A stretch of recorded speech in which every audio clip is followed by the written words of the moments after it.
before we get started, thank you for that. I really appreciate it. I would like to call to order the New Haven Board of Education meeting for Tuesday, June 4th, 2019. The board will now convene to open session.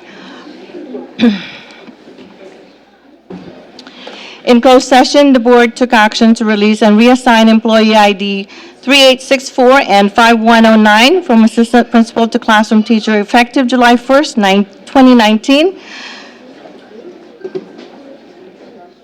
Regarding 3.2, to update on negotiations with NHUSD bargaining units, conference with legal counsel, there is nothing to report.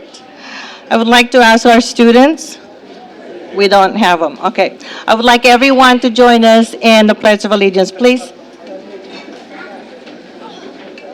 I pledge allegiance to the flag of the United States of America and to the republic for which it stands, one nation, under God, indivisible, with liberty and justice for all.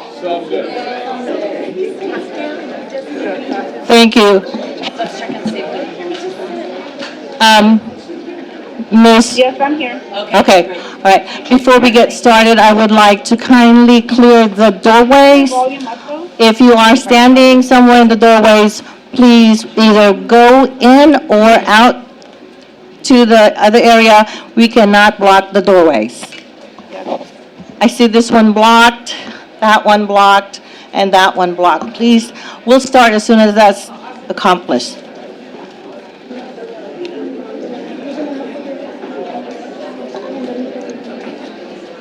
Thank you so much. May I have a motion to second the motion? May I have a motion and second to approve tonight's agenda? I move. Second. Discussion? None. Roll call, please. Miss? Hi. Aye. Excuse me, did Ms. Gore respond? Okay. Here. Aye. Aye. Aye. I will now open the public hearing for the proposed budget for fiscal year 2019-20. Are there any speakers? No. Ms. Chan, in Ms. Heldman's absence, will give an overview of the budget Okay. for 19-20. There being no speakers, the public hearing is now closed. No. Ms. Chan has to do a Oh, I'm presentation. sorry. I didn't even see you there. Thank you. Go ahead. Good evening, board members. Superintendent Smith. My name is May Chan. I'm the Director of Fiscal Services. I am standing in for Ms. Houtman tonight. Pursuant to Education Code 42127A1, we're required to hold a public hearing for comments. The proposed budget for 1920 includes two major changes from the May revise from our governor. The first one is the cost of living adjustment rate has gone down from 3.46% to 3.26%. The second is the CalSTRS retirement contribution rate for the district also went down from 17.1% to 16.7%. Our revenue assumptions include a variety of things, our enrollment projection. Can you hear me? Okay, sorry. Okay, I'll move them closer. Our revenue assumptions include various factors, include enrollment projections, the cost of living adjustment, our unduplicated pupil count, and also the funded average daily attendance.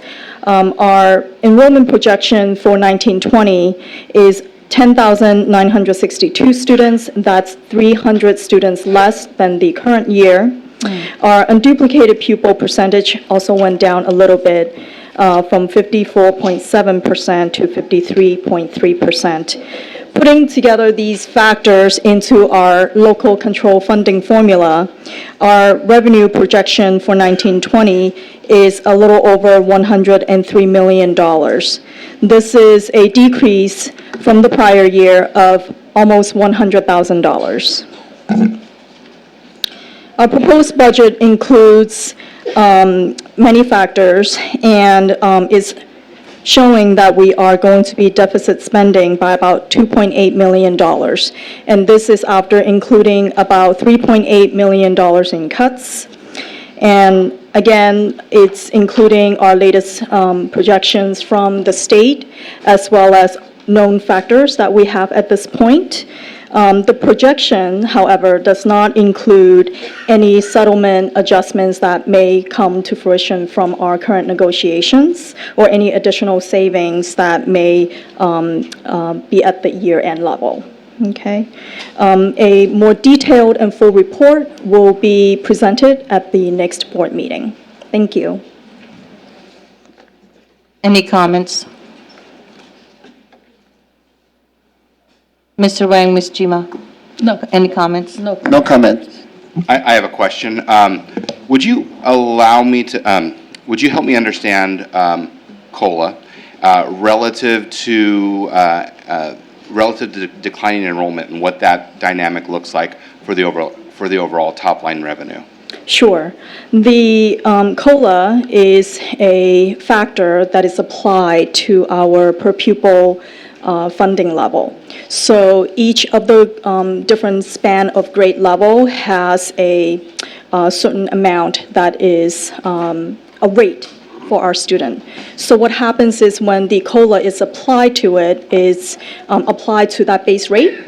However, for our district, due to the declining enrollment factor that we have, the less students population that we have will be multiplying by an amount, even though it's higher by the COLA rate. Overall, the product is less than before. So it would be fair to say that even though the COLA percentage was added to the base grant, because the base grant is based off of a per pupil basis, if the number of pupils decreases, that means that the overall top line revenue is not really affected by the positive lift in COLA. Is that correct? That is correct. Okay, thank you for clarifying that. So let me tag along on that one. So are you saying that because of the decrease in enrollment, the COLA is a flat? Are we gaining any or decreasing, or is it a flat number at this point? So comparing to the current year, we are actually dropping about $100,000 according to the calculator. So in other words, you're saying it's going, getting less we're money. going, okay, Yes. lesser than expected. Ms. Jima, you had your hand up? You actually asked my question, so Anat has previously given us the total, so even though, including the COLA, total budget stays flat. Or less, A according? little bit Almost, less. yeah, almost flat, so, yeah. Okay, so I just want to repeat that to myself again. So even though we look like we gain something from COLA, we're actually, because of drop in enrollment, we actually have lesser than we're getting. Am I understanding it correctly? That is correct. Thank you. Miss, do you have any other comments? Yes, I was asked earlier, so what's really the definition for the COLA and from the state? And what kind of funding we can using, for the COLA? COLA is applied to our base rate, so therefore it's unrestricted, and it comes into the big pot, if you will, that could pay for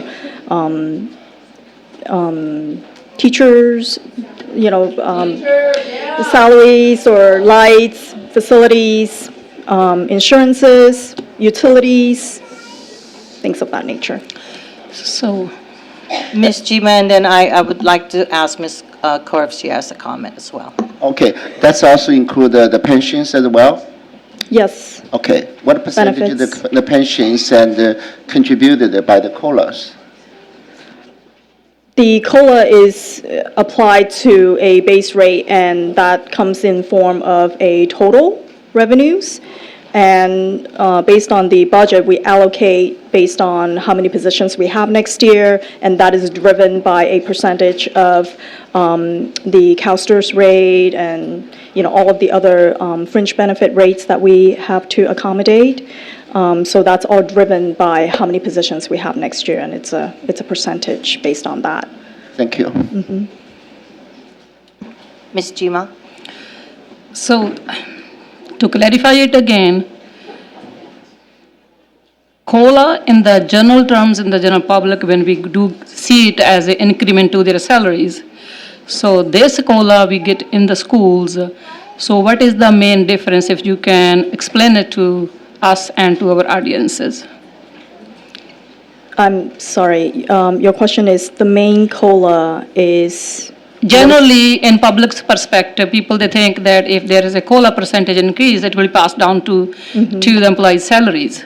So how it differs in terms of in our schools than the general public? If you can, explain it clearly. I do understand myself, total budget, the multiplied factor is more, but because of the declining enrollment, the budget numbers, they stay flat, so I Right, understand it. right. But if you can explain it further, that in general Okay. terms to a Okay. person who is not a board member, for example. Right. So for New Haven, because for example, if our enrollment were to stay flat, we would experience a higher increase of our revenues, Right. just because we have a positive COLA, right? Yeah. However, for our district, because our student base is smaller, therefore, even though there is an increased COLA, it's not calculating as a positive revenue for us next year. In fact, it's a negative. So therefore, next year, we're actually working with less and not more. Now, if our student enrollment projection comes to be more than 300 students less than our projection, then the negative effect would be higher, in fact. So we Thank would you. have even less Thank you. to work with. Ms. Gore, do you have comments Our question. or question? Not, no? Okay. Are there any speakers for this topic? Not on this topic. Okay. There being no speakers for this public hearing is now closed. Moving on to 5.2, public hearing on local control, accountability.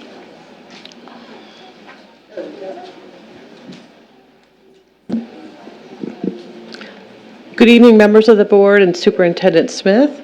Tonight, we are holding a public hearing to allow input on the New Haven Unified Local Control Accountability Plan, otherwise known as LCAP, the Local Control Funding Formula Budget Overview, and the Every Student Succeeds Act Federal Addendum. The LCAP is a 3-year rolling plan, and 2019-20 is the 3rd year of that plan. The LCAP includes an annual update of the work completed in 2018-19, as well as the goals, actions, and services for 2019-20. The LCAP includes specific actions, services, and outcomes for all students, as well as subgroups of students required in the LCAP. The Lcff Budget Overview for Parents is a new LCAP requirement for 2019-20. Districts are required to create a graphic representation of the LCAP budget summary in order to make it easily understandable. Can I interrupt you for a minute, please? Can we please leave the doors open on both sides?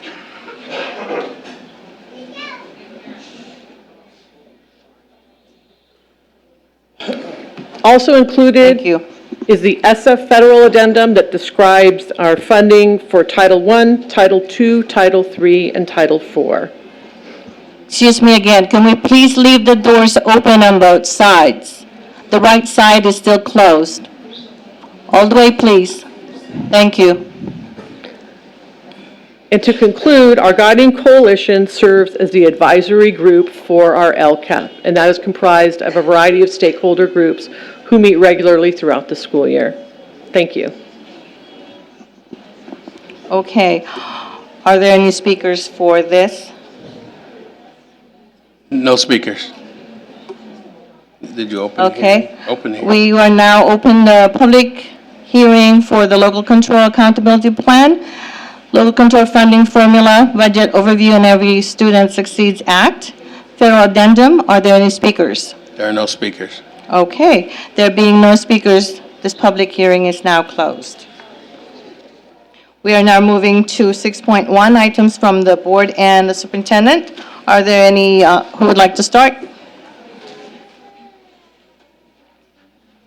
Ms. Kaur, would you like to start?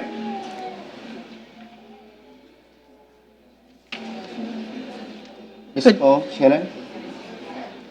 Yeah, sorry, my connection is a little low. Can you guys hear me okay? Yes. Okay, great. Thank you, Linda, for running the meeting. All right, Ms. Kaur, if we could raise the volume from back there? I can hear you guys okay. If you want me to, I can send my comments to Lori via email, if that hears. I think they're okay right now. Please proceed.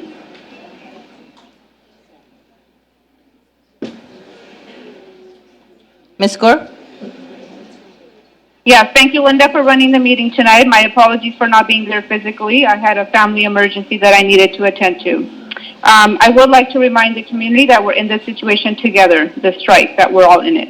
It's not, us versus them, and I can speak for myself, and I'm sure that the board can probably, agree with this as well, is that there is nothing for us to gain by holding back the raises of our teachers. Our charter is a long-term stability of this district, and I want to reiterate that. I know that we have said that over and over, but I would like to get that message out again. Our intention was, is, and always will be student-focused, and we want to make sure that we can continue to be a partner in our students' growth and development. That is our main focus here. And I want to also assure the community, I know we have been getting a lot of emails, phone calls, and text messages. We are reading them, at least I am. I know I am reading them, listening to you guys, but I may not have enough time or the bandwidth to get back to you. So just know that your messages are being read and heard. And I do sincerely hope that we can all do some self-introspection, treat each other with dignity, and find a solution with positivity. There's a lot of negativity going around at the moment. I think we can all take some ownership of that. So I will end it there. Thank you, Linda. Thank you. Mr. Wang? Sure. And yes, for the last 2 weeks, and I understand, and there's so much frustrations. And I just talking by myself, and we should stop this quickly. And the student need back to school.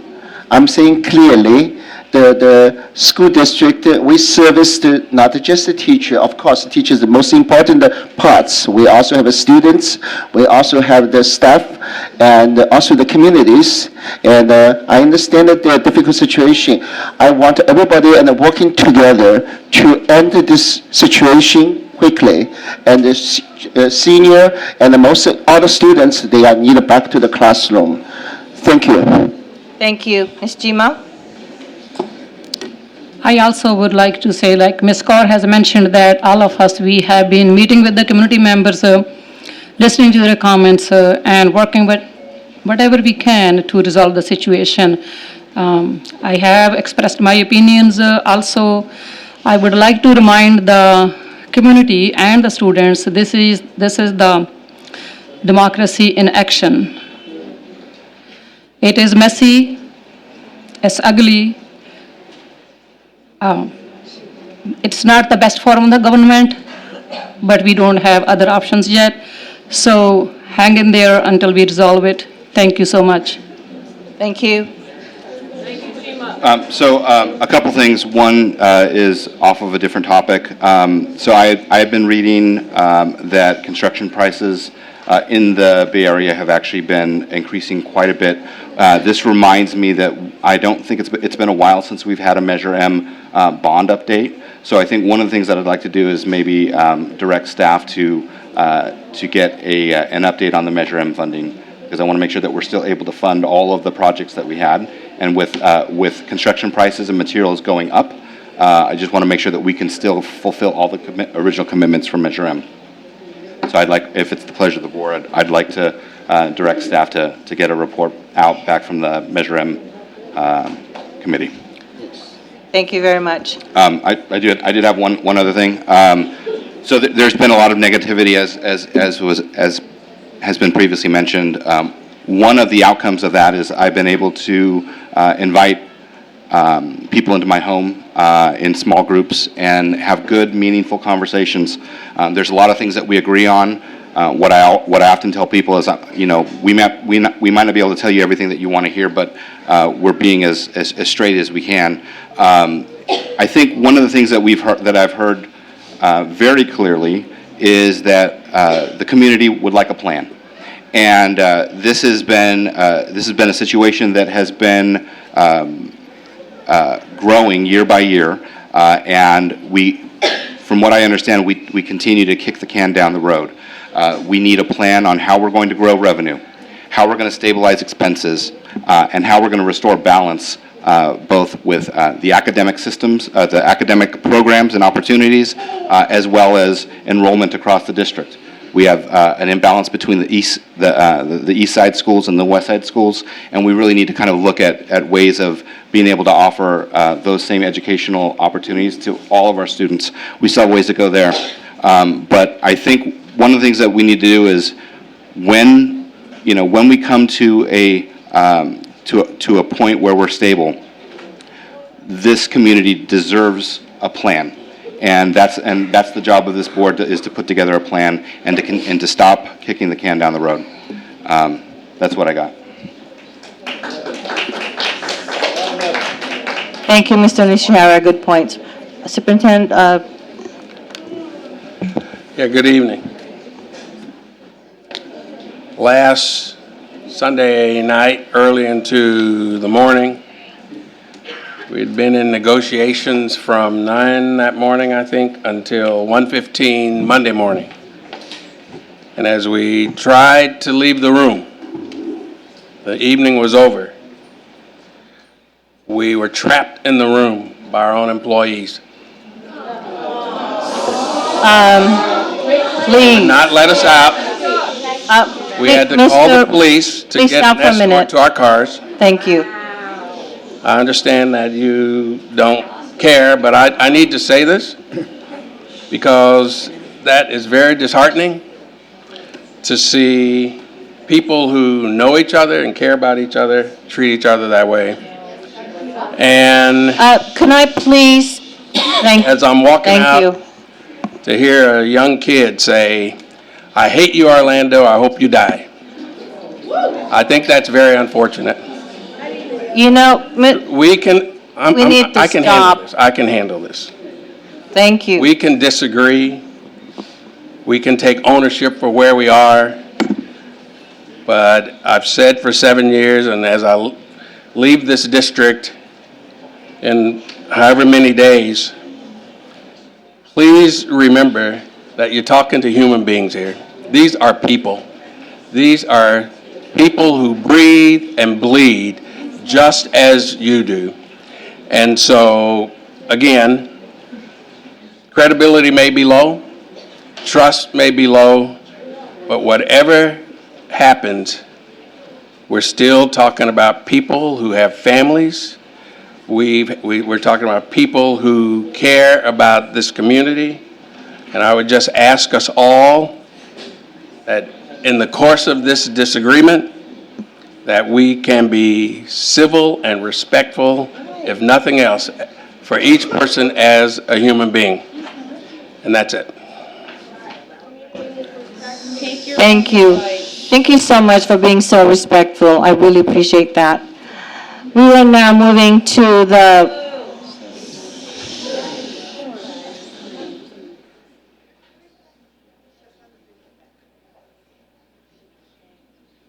Thank you.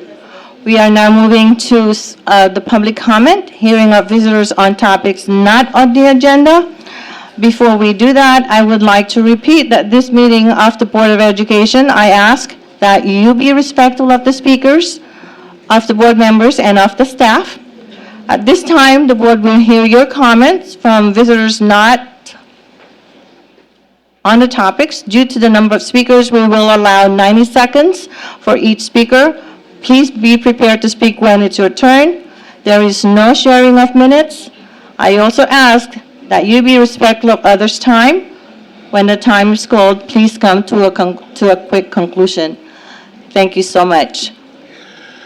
First speaker is Vince Furia. After Vince Furia will be Eric Hines.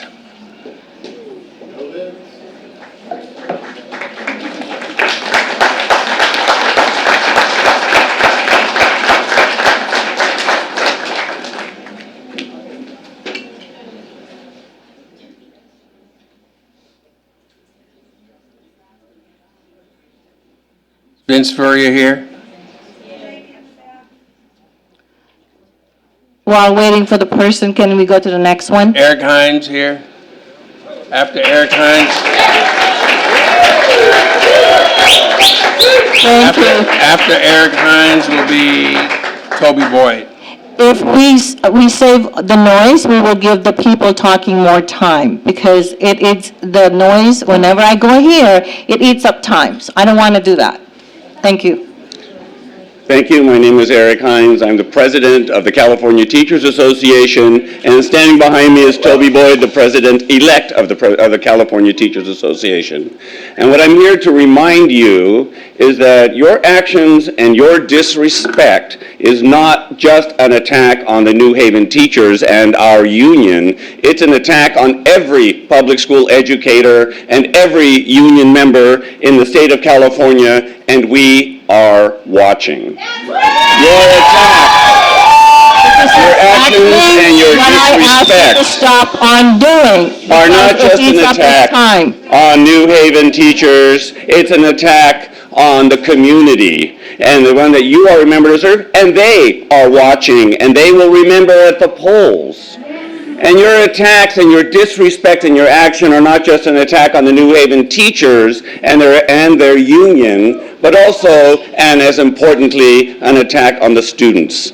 By making it more difficult to attract and retain the best and the brightest educators to New Haven, you are doing the New Haven students a disservice.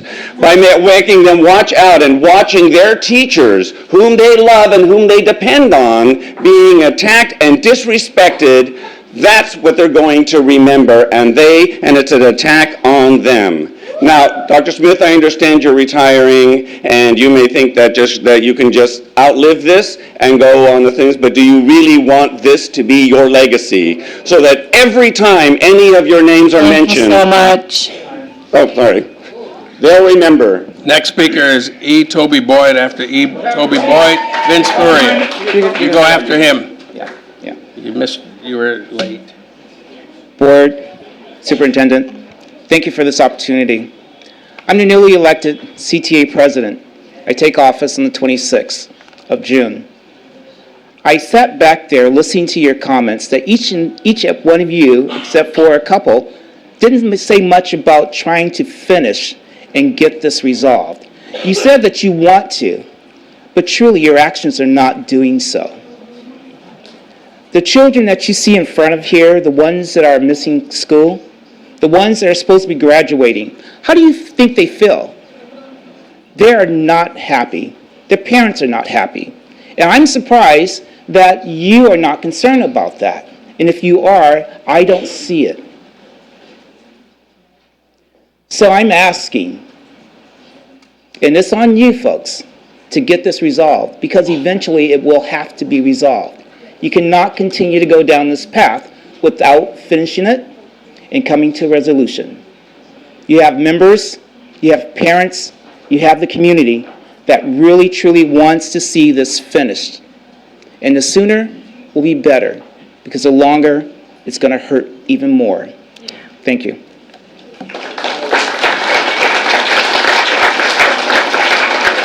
Next speaker is Vince Furia. After Vince Furia is George Zuber. I'm Vince Furia, fifth grade teacher at Searles Elementary School and elementary director for NHTA in the 1920 year. Let's talk about a legacy. A school board whose legacy is going to be that it offered its teachers 0%. A school board that did not even ask its budget director just now if her projections have been accurate in the past, which they have not. None of you asked her how accurate her projections have been. That's your legacy. A legacy of a town that marched down the main street and told you to offer its teachers a fair contract, and you ignored them. That's your legacy. Your legacy is over incompetence of deficit budgeting year after year, where the priorities have been to decrease the percentage of income that you spend on teachers from 54% to 44% over 10 years, while increasing the percentage you spent on administrators. A budget is a priority. It's a list of priorities. You have not made retaining the best teachers a priority. Your layoffs have had excellent quality teachers be snapped up by Fremont, Dublin, Danville, instead of teaching here where they wanted to stay. That is your legacy. And when it comes election time, your legacy is going to be the school board that either is recalled or gets voted out of office because you are not listening to the people who have elected you, who are here in this room right now. That is all of your legacy.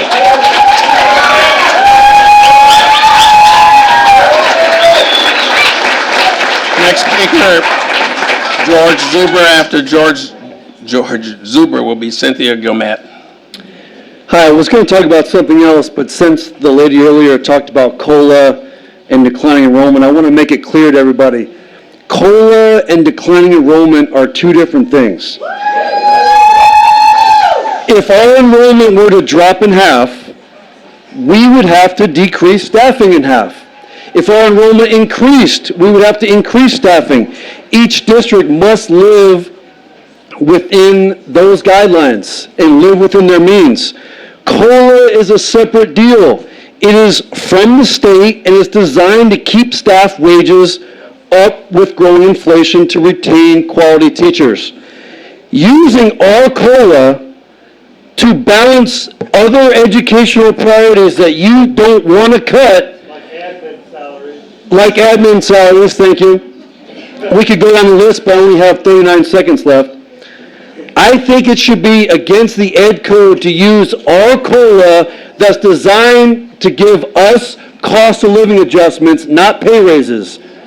Should be against the Ed Code. We are only asking for 3% plus 3%. That's still a cut. And I think you all know that.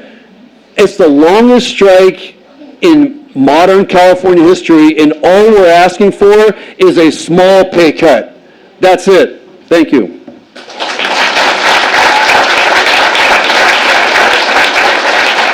Next speaker, Cynthia Gilmet. After Cynthia Gilmet will be Lisa Rodriguez. Hello. This is my second time in 24 years standing up before the board.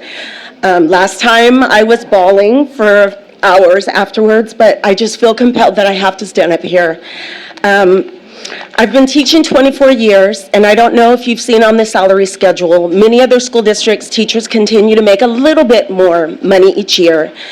Starting at 16 years, we are at a frozen pay salary schedule. So for 24, I'm at 24, and I'm not going to get paid even $1 more until it's my 28th year teaching. So as I'm paying $1,000 for medical and dental for just a single person, for the next 4 years, I'm actually going to get paid less every year instead of getting more. And I just find that really wrong. I have 3 kids in college. I know I'm a good teacher. I do the best I can for my students. And I know I deserve more. I don't deserve a pay cut. I just don't understand how that makes any sense to anybody here, that is how you treat your teachers. I also found out about the COLA being given to all school districts, and we have received none of it. And I looked at the new contracts for the new superintendent and the 3 assistant superintendents, and they make over $200,000, and you can look in the contracts and they get COLA. So I don't understand how they have COLA in their contract and make over $200,000 and get life insurance and get medical, and I'm going to make less for 4 years. That makes no sense.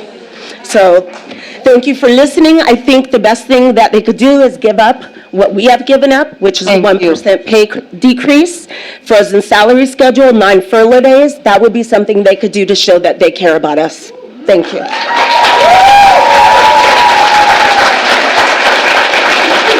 Next speaker, Lisa Rodriguez. After Lisa Rodriguez is Colleen Weaver.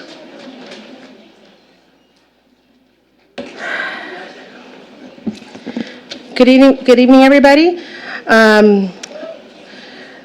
The New Haven Unified, we're doing a proclamation of the vote of no confidence for the New Haven Unified School District Board of Education members.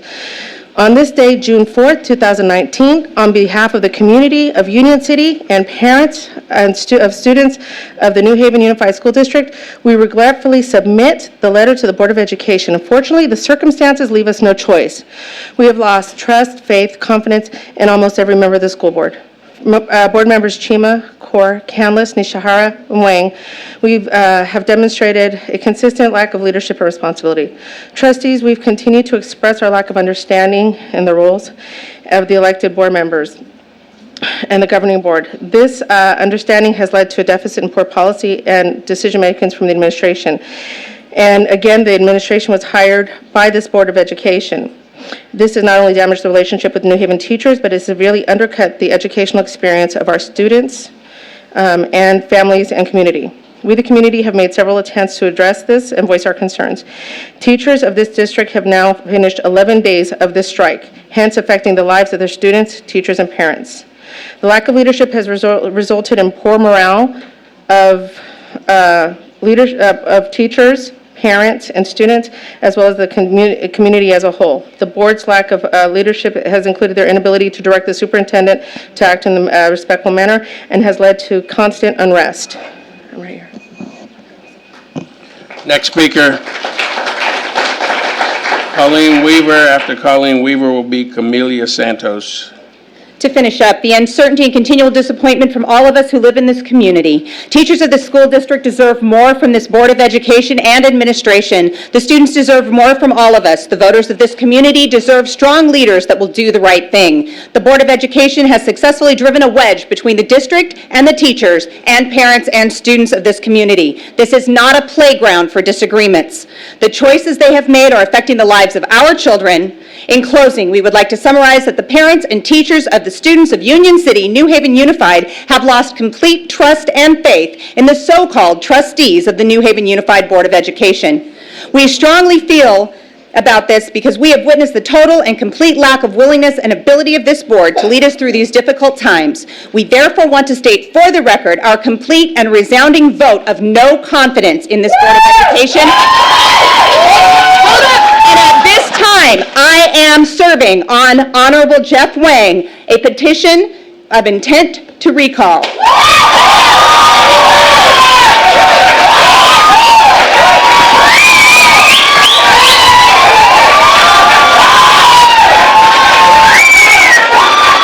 Thank you. Next speaker is Camelia Santos. After Camelia Santos will be Joshua. Excuse me. Excuse me. Thank you. Camelia Santos. After Camelia Santos is Joshua Vijay. Good evening, everyone. My name is Camelia Santos. I am here this evening to serve notice of intention to circulate recall petition to the Honorable Lance Nishihara, member of the Governing Board of Education, New Haven School District, for failure to uphold the duty to represent the public's interest in negotiation. Number 2 is failure to uphold the duty to provide members of the public to express their views.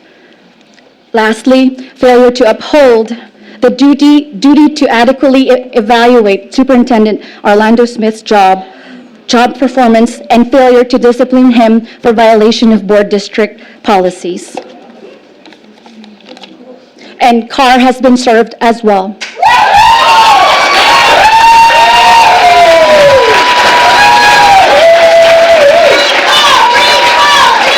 Next person, please.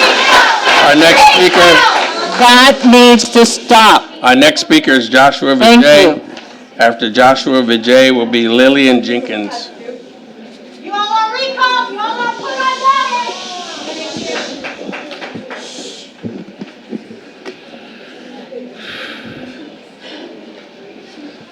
All right.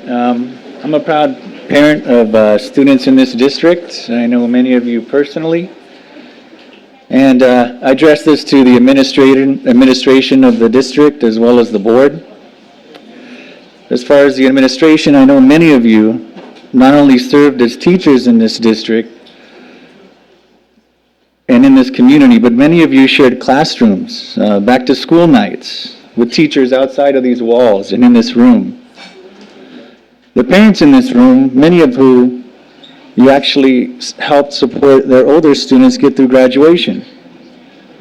So now I don't claim to know all the details of what's going on behind closed doors. However, I can't possibly think that every one of you agrees with every detail that's going on. Some of you must be begging to question the stance taken by some of your peers. So my question to you is, are you speaking out? Despite any plans for retirement you might have, are you speaking out? At the risk of possibly alienating yourself from those within your circle and your colleagues, are you speaking out? When you feel that tug on your conscience, are you speaking out? Despite any retribution, loss of wages, alienation by their colleagues or district office, these teachers outside and in this room continue to speak out. And I, as a parent, I'm speaking out. So within your sphere of influence, speak up and speak out. Thank you. Before we move on, I'm going to ask again to please clear the exits. Next speaker is Clear Lillian the Jenkins. exits, please. After Lillian Jenkins will be Jonas Please Dino. clear the exits over here as well. We need to clear this exit right here and over there. We need to clear that exit. We will continue when those exits are cleared. Thank you so much. Thank you.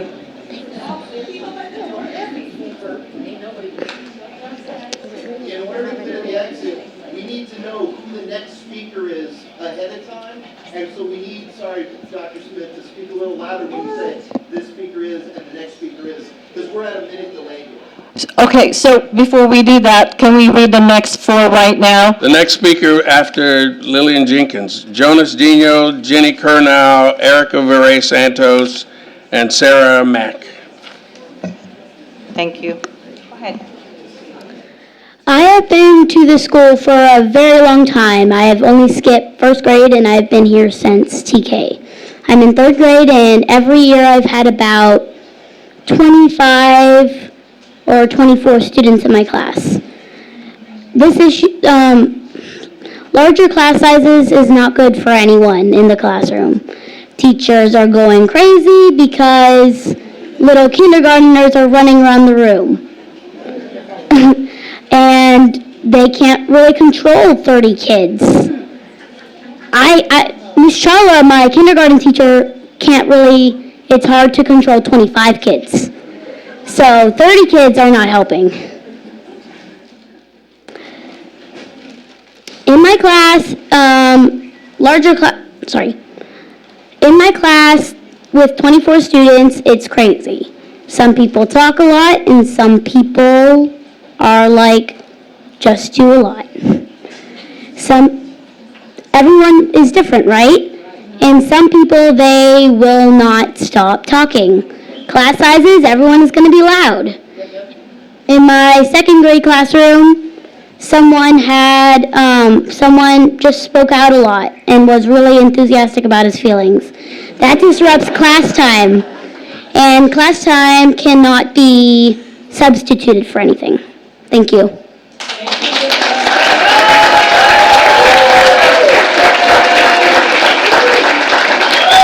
Our next speaker, Jonas Dino after Jonas Dino, Jenny Curnow after Jenny Curnow, Erica Vare Santos. Hello, board. This is the first time I've been back to a school board meeting since I was off the board. Okay, so for everyone who doesn't know who I am, my name is Jonas Dino. I have kind of a unique perspective on this because I was a school board member for 16 years, teacher for 5 years, and I have 2 kids in the district. One of them is an 8th grader whose promotion activities are being affected by what's happening right now. Okay, so first thing is I want to remind everybody, why are you here? You are here for the students of the New Haven Unified School District. You need to put all your differences aside and do what is best for the students. Okay? And what's happening now is not in the best interest of our students. All New Haven Unified School District educators need to be paid more. That's just a blanket statement. Everyone knows that.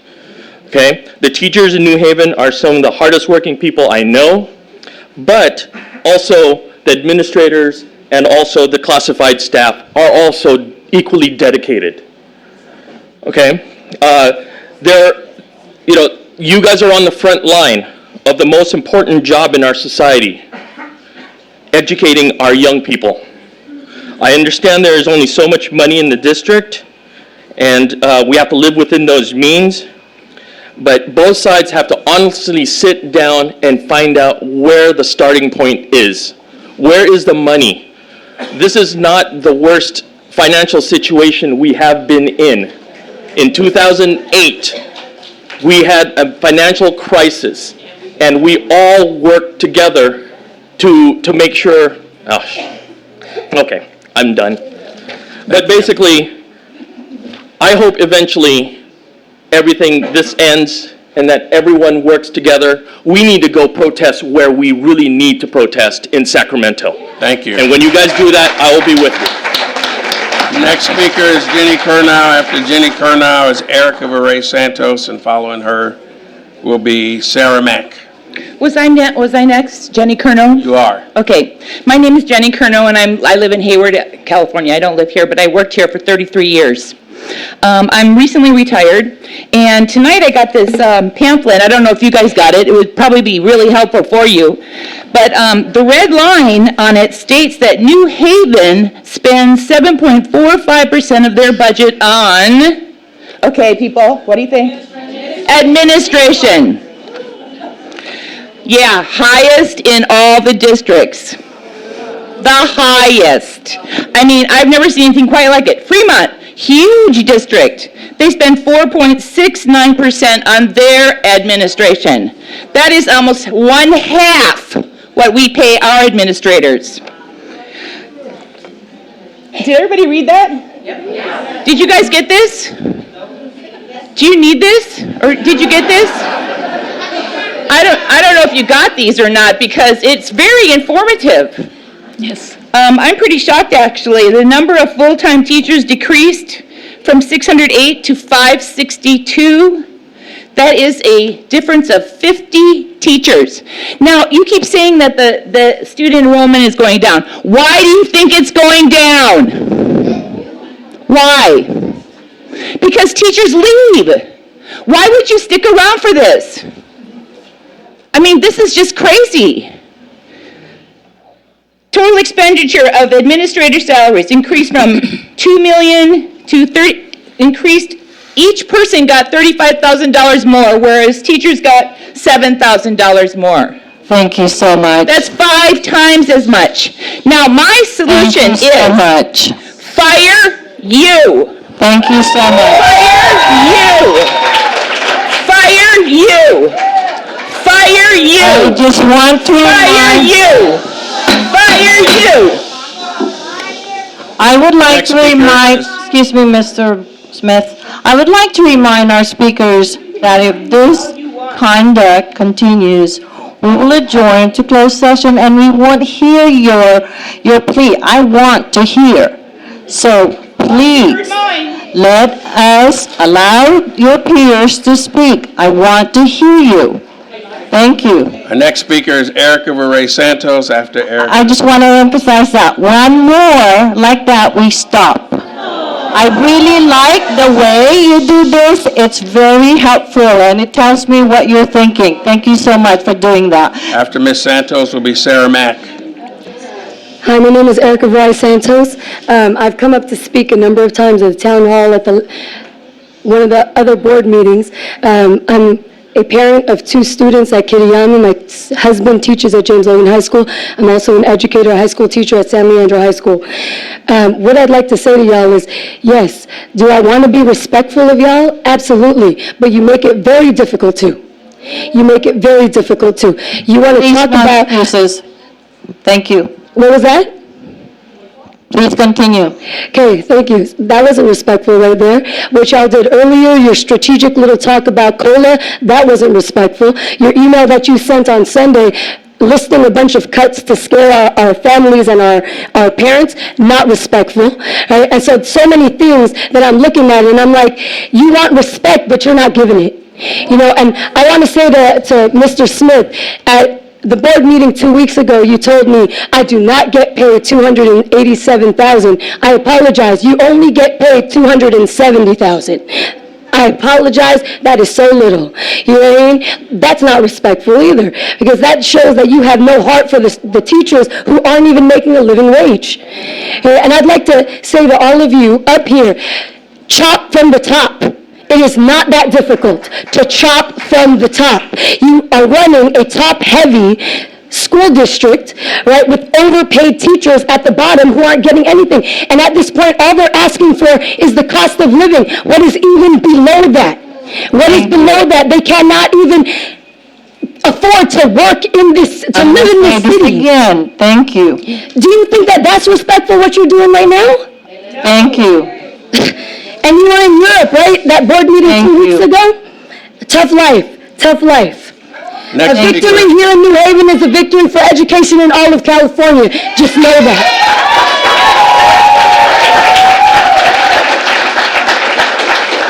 Next speaker is Sarah Mack. After Sarah Mack is Liz Ortega.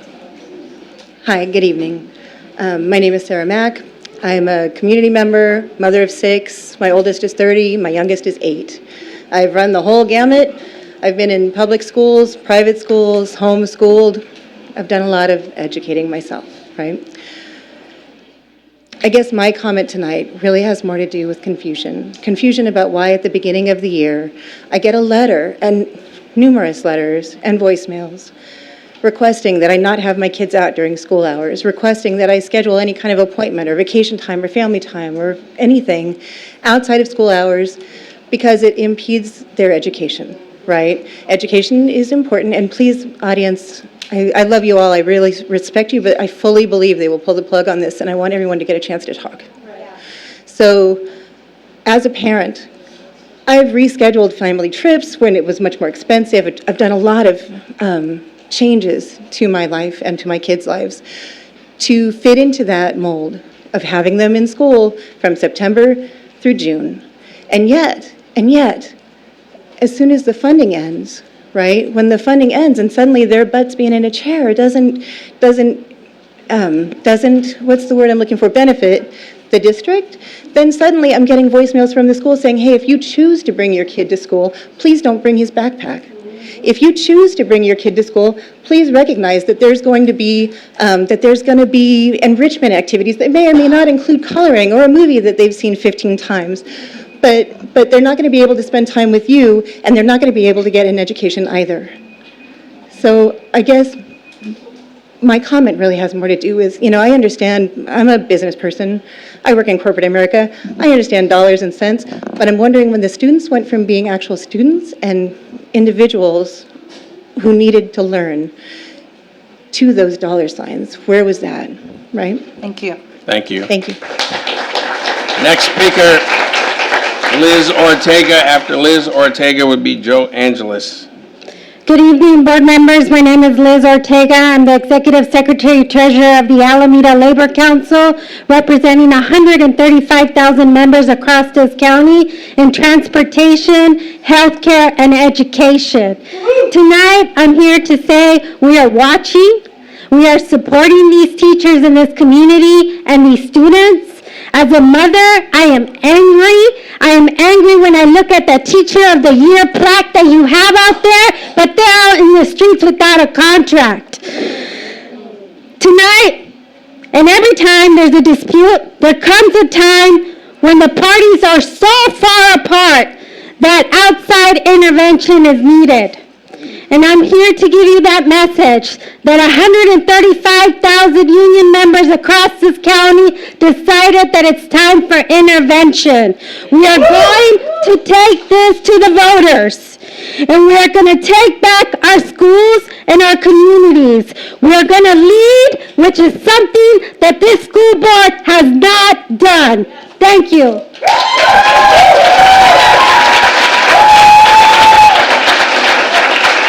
Next speaker is Joe Angeles. After Joe Angeles, forgive me, I think it's Janelle Hampton. Good evening, Board. It's kind of a hard place to be in this position right now. I always said when I talked to you many times before, there are defining moments, and I guess for this one, it's a defining moment for me and those around me.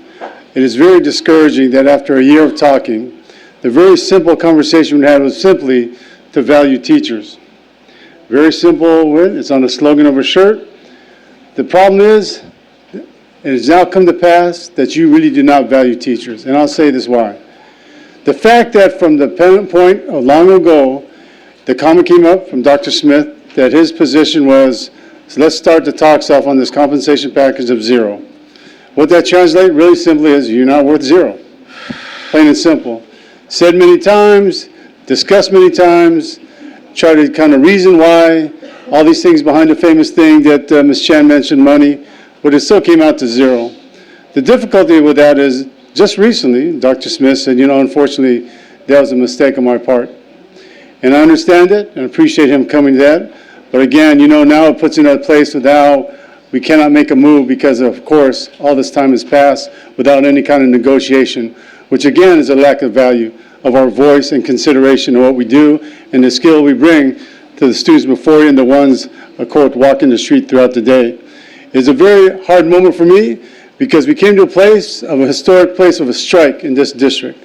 A district that was proud of what they did, what they've done, what they've shown to many folks and many things across America. You've said many times throughout this last year, we are trying to build up the reputation of New Haven by finding a new branding of this district. You don't really need to find a new branding. You got to do a soul search right now for what your deed in action is. That's my famous thing. What you say and what you do is what we see. You haven't done anything along that, so I submit to you, your new brand has been found. Instead of equity, stability, and equality, you should put up there oppression, punishment, and tyranny. Because that's what it's all about now. You're punishing teachers, punishing them because of the fact that we asked something from you.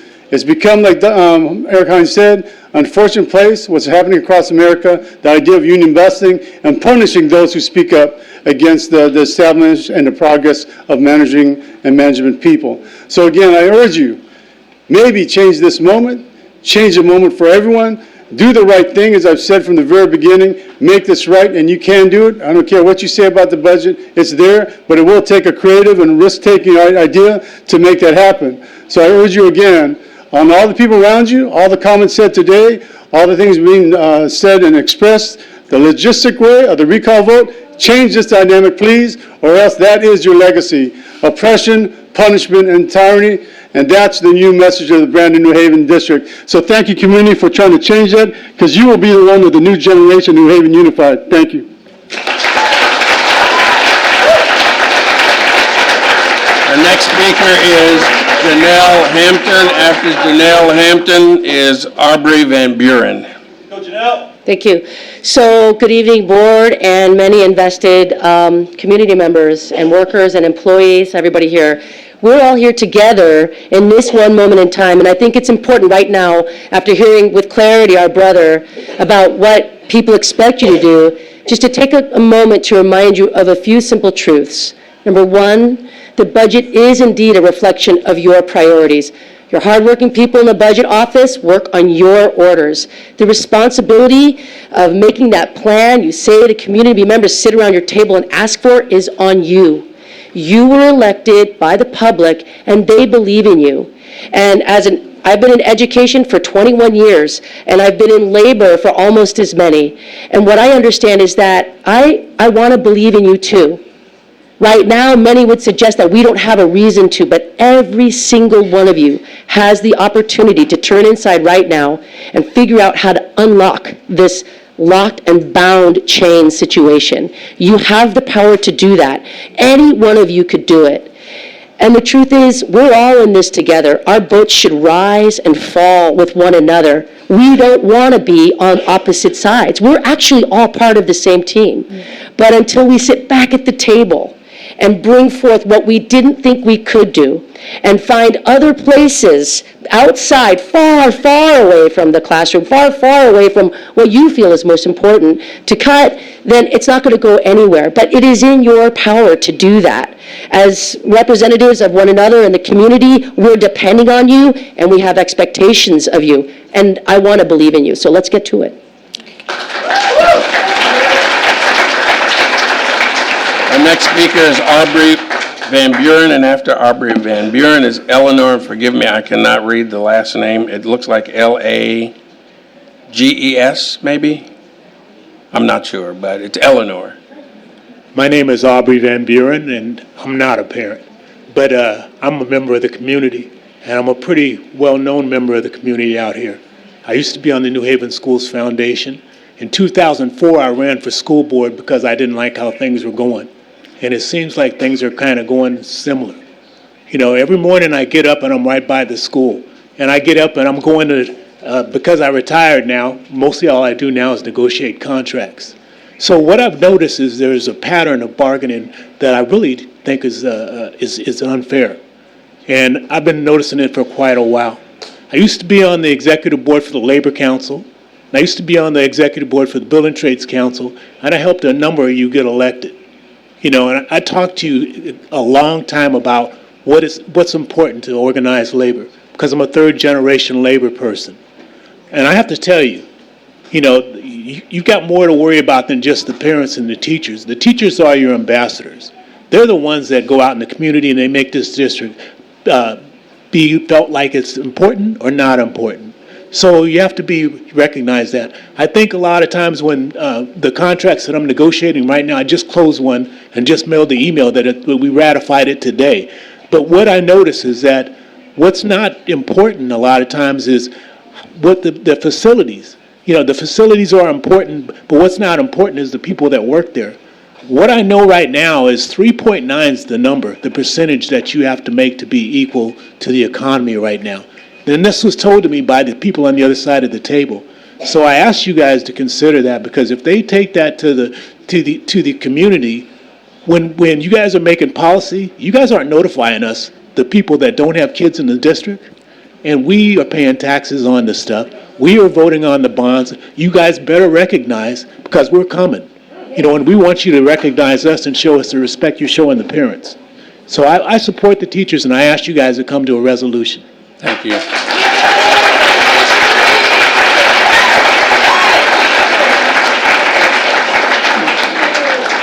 Before you speak, could you spell your last name for me, please? Lajes.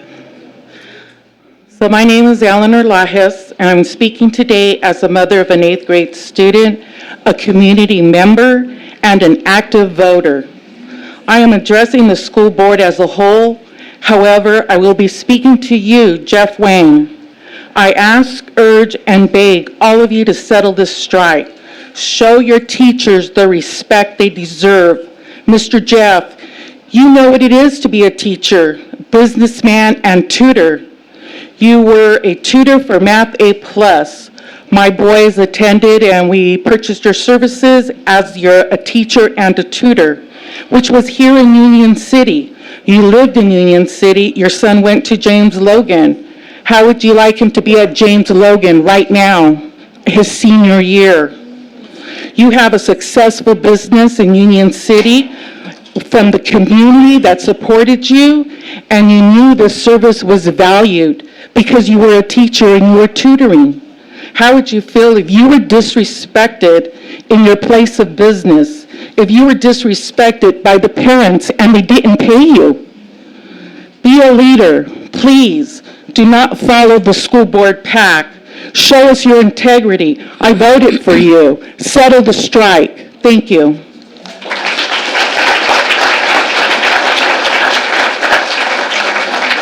No further speakers on topics not on the agenda. All right, we move on to 9. to 8, public comment hearing of visitors on topics on the agenda. First- Are there any speakers? First speaker is Donna Katzen. After Donna Katzen will be Daniel Estrella.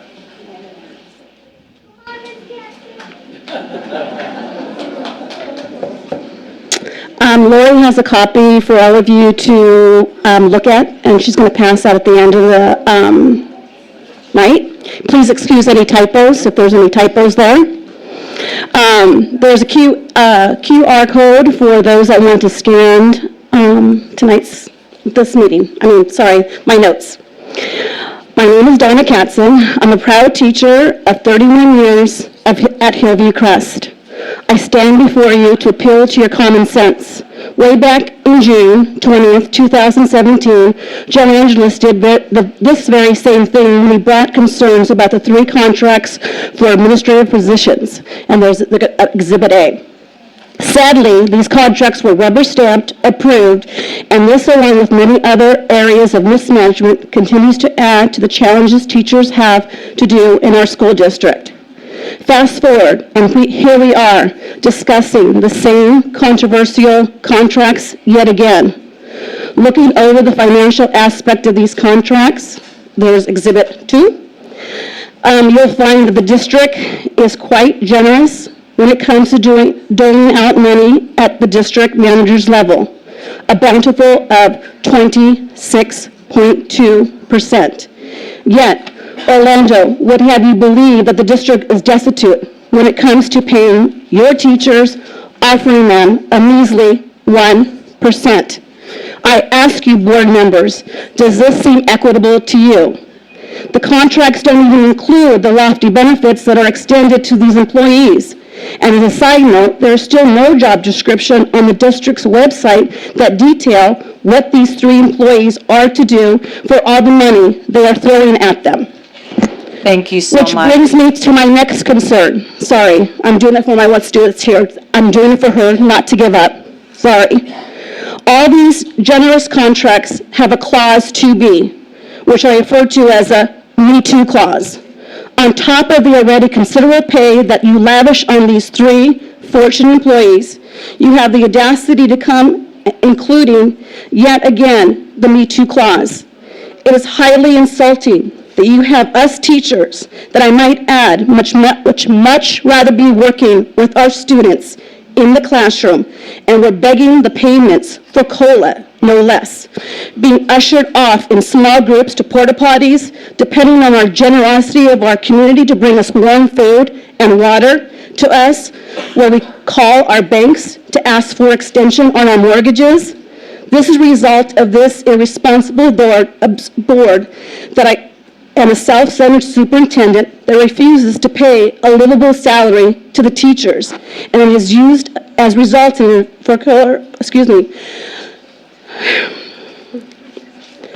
of wages due to the strike. I told you, Mr. Smith, and you are responsible for this, as does many of the community members, and especially our students. Thank you so much. Meanwhile, 3 employees on your Remember what payroll we said. go on and get... I want to hear the rest. I'll read my conclusion. Thank you. I implore you, please have what dignity and decency you have so that you do the right thing. Be responsible and revise these 3 contracts. Then give us teachers, the soul and the heart of your district, what we so merit. I don't like begging, and I feel that's what I'm doing. A wage that reflects the quality that we infuse into our practice and our students' education every day. Thank you so much.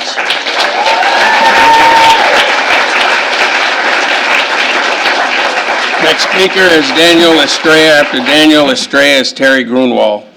Yes, my name is Daniel Estrella. I'm a volunteer at Guy Emanuel. I'm not going to stand up here and lie, and I mean that because I'm a straight-up person.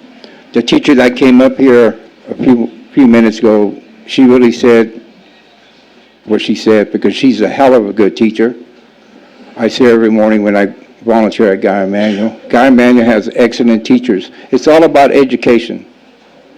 Education. I'm really disappointed really, really disappointed in the board. Don't you guys care about the education, the kids, the teachers? I'm a volunteer, and I'm not getting paid for this, but I'm here to give the teachers my support at Guy Emanuel and every teacher throughout the New Haven Unified School District. You guys sent a bad message to the community when you guys just was playing with the teachers. They're teachers, they got feelings too, okay? So let's end this in good terms where the teachers could go forward. Thank you.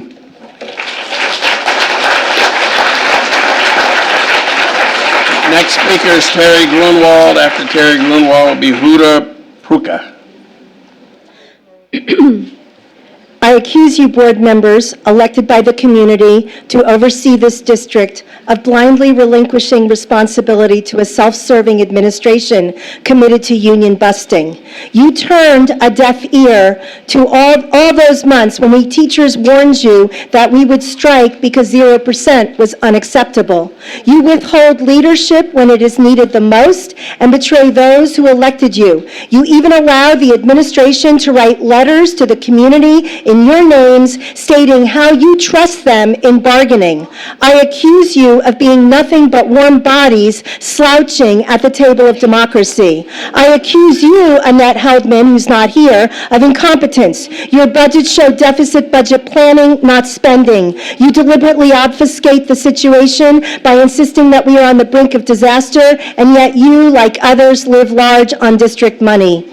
I accuse you, Derek McNamara, who's not here, a product of this district with a mother who taught here and a father who taught in Oakland. You have lost your moral compass. You sit there with your power, your clock, your poker face, shaking your head at how sad all this is. Yet you are complicit by not standing up and saying enough is enough. But this isn't the first time, Derek. You were unable to stand up to Pat Harecki or Kerry McVeigh. I accuse you of cowardice. And you, Orlando Smith, I accuse you of deliberately destabilizing our district's ability to provide our students a quality education. You talk the words of harmony while planning a full-scale attack on the teachers' union. You have built distrust and damaged our district for the long term. I accuse you of union busting and power grabbing, and thank God you're leaving. No adult, I am almost done. No adult at the podium is innocent. I accuse you all of betraying the trust you placed in those you serve, the students, parents, and teachers of New Haven. Thank you.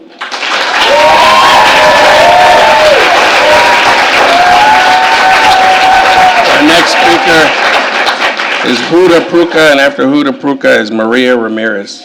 Hi, I'm the proud wife of Mr. Pruka, who has been teaching at this district for 27 years. I've also had the privilege to have a chat with you, Mr. Smith, and I've gone to your house, Mr. Wang, and I've gone to Ms. Carr's house. I am asking you to stop looking at this as a business. With all due respect, I heard you, Mr. Smith, when you talked the KQED. You said, I've been in this business for 40-something years. This is not a business. This is an institution. This is a right. This is a privilege. We're taking this away from these kids. We are dismissing the right. We're taking that away from them. I'm sitting here looking around. I'm looking at all these amazing teachers. They're not broken. They're actually getting stronger. They're getting angry. Rightfully so. They are the backbone of this institution. Again, it's not a business, it is an institution. There has to be some humanity. When I spoke to Ms. Carr, she just had a baby. She was amazing. She had a lovely chat with us. I'm not understanding why these numbers, the fact-finding, are not being addressed.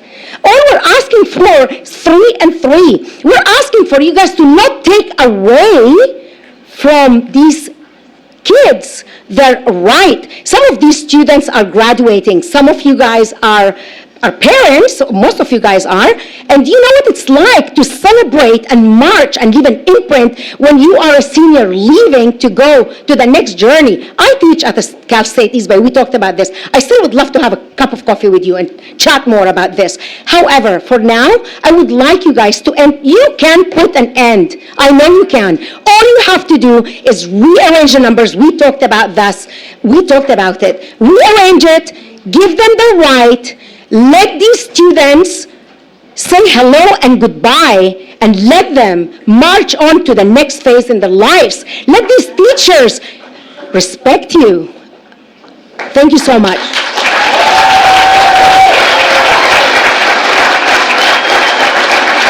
Our next speaker is Maria Ramirez. After Maria Ramirez is Ann Katzberg. Yeah, well, I'm actually going to address the school board because you're the ones that hired these managers and this administrator. I was born and raised in this town when it was a barrio and it wasn't New Haven. And the teachers we had were so bad. They used to tell all these Chicano kids, you'll be lucky to graduate. You're going to be hanging out on the street. So I've seen the difference when you invest in the schools, when you invest in the students, and the kind of teachers that we have now. I see them. They come from the community. They want to be here. Cost of living is what it's not even a cost of living in these times. Look at the wage inequality that's going on now. It's like maybe it'll pay a bill. So what they're asking for is so fair.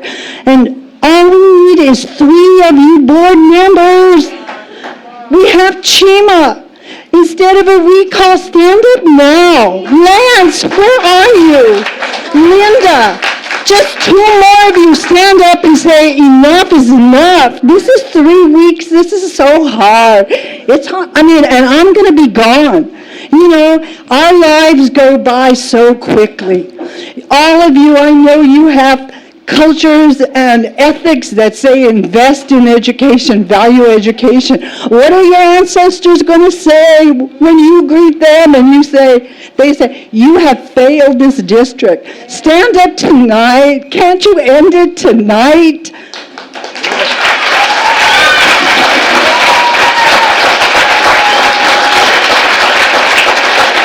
Next speaker, Ann Katzberg. After Ann Katzberg is Raymond Chan. Good evening. My name is Ann Katzberg, and I started my career here in New Haven Unified School District about 30 years ago. And I taught kindergarten, I taught 2nd grade, and I loved this district. And I had to move, and I went over to San Ramon Valley. And I don't know if you're aware, but our negotiating team, just like New Haven, was stuck. And we had to declare impasse, and we went to mediation. But it took our trustees working late hours into the night, being creative, coming up with solutions, being willing to take risks on our teachers, on our employees. And there are solutions out there. And that's what you're hearing tonight. You're hearing the community pleading with you to be creative, to take risks, to come up with a solution. There's not enough revenue here in California. There's not enough revenue for education. We all are in that similar situation. There's declining enrollment in San Ramon. There's declining enrollment all over. We are all in the same position. But it takes creativity and it takes a willingness to take risks and to make sure that our students are a priority. They are out of the classroom. They deserve an education. We need to invest in our educators. We need to invest in our students because they are our future. And right now, if you cannot come up with a solution, our future is at risk. It's on your shoulders. Please, I plead with you, be creative, make a solution. Next speaker is Raymond Chan. After Raymond Chan will be Robbie Kreitz. Thank you very much, Board, for hearing me out today. I'm the parent of 2 sons in the school district, one at James Logan and also one at Kitayama. And I cannot express how disappointed I am that the strike has gone on this long, going on 2 weeks. And I can tell you that, or 3, thank you. And I can tell you that as a parent, it's just horrific because I was a product of the public school system in Detroit. And instead of putting my kids into private school, I said, you know, I want to put my kids in public school because I believe in the system. And so what's happening right now is so horrific because what is the most important thing that drives, for example, funding? It's property value. What drives property value? Every person based their home purchase on schools, the best schools. So if you continue to not fund the teachers and the teachers leave, what's going to happen? So you began the meeting talking about the lower enrollment. What do you think is going to happen if the product, which is schools, continues to decline? Then the parents will continue to look for other cities like Fremont next door, which is actually overcrowded right now and on wait lists, versus coming to Union City. So let's make Union City the school system that everyone actually aspires to come to Union City and live in. Thank you.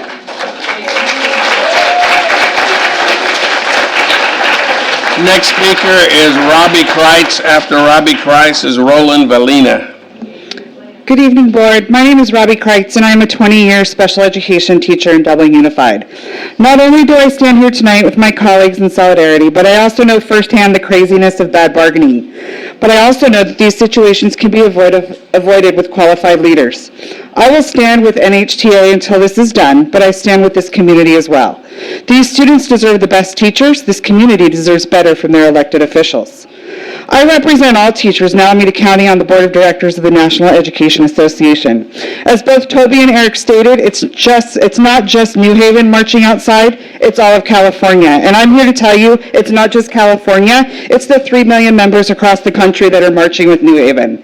Do the right thing, settle this now, and put these teachers back to work for the students. Thank you.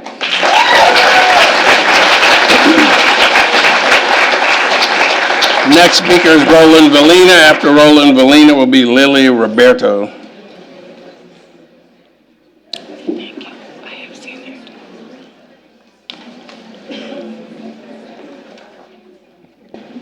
If I could just get as much extra time as you could give me, I'm here to provide a solution to this situation that allows you guys to fix your budget and at the same time provide a 10% raise.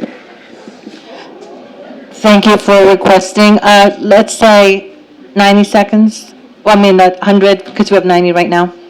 Thank you. Good evening, members of the School Board of New Haven Unified. I am here to propose a comprehensive solution that disputes the interpretation that district administration has provided of the facts. It is true that the district is facing a deficit and has been since school year 2016-2017. As part of this presentation, I have provided a 7-page report that is based on district and audited actuals since 2009 that provides context. Because of time constraints, I encourage you to read the remainder of this report and draw your own conclusions. I would now like to direct your attention to page 6 of this report, which contains the base proposal I am advocating for today. Because as Thanos said, the hardest choices require the strongest of wills.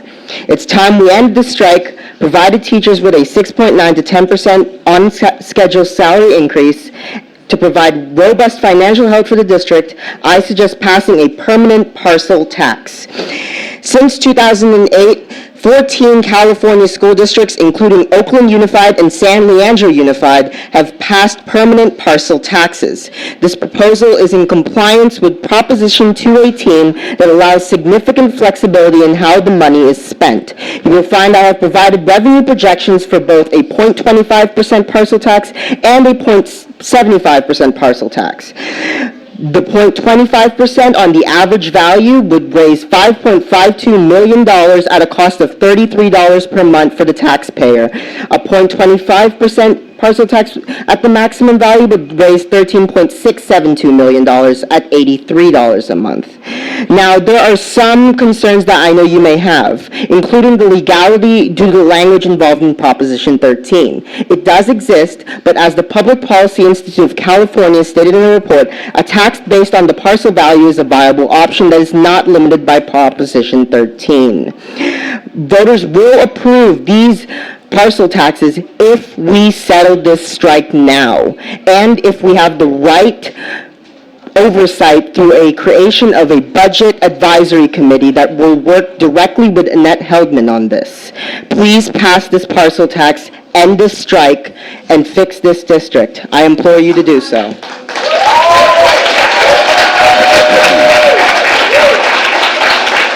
Our next speaker is Lily Roberto. After Lily Roberto is Peter Carini. After Peter. Okay, hello, my name is Liliana Roberto.